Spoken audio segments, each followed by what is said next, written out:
Hello mga ka-K! Welcome back to my channel. Another video, another tips.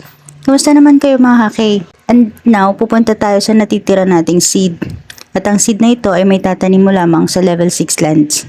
Ang seed na ito ay walang iba kung hindi ang cherry, na kung saan ito ay mabibili sa halagang 60 gold coins.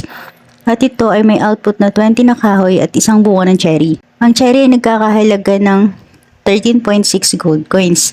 Kaya naman kung ito ay nais mo maging puhunan sa Agribaron ay magkakaroon ka ng 13.6 times 30 plots ay equals to 408 diamonds. Na sa real cash ito ay nagkakahalaga ng 4,080 PHP every day. At kung sakaling 30 days naman ang meron kang 13.6 times 30 days is equals to 12,240 diamonds.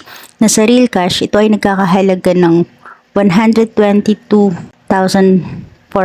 in just 1 month. Kaya naman, ano pang hinihintay mo? Mag-download ka na rin at samahan mo na rin kami na maglaro at kumita. Marami pang dapat abangan dito kay Agribaron. Kaya naman, stay tuned ka lang palagi sa mga videos ko para hindi ka mahuli at palagi kang maging updated sa mga bago kong update kay Agribaron.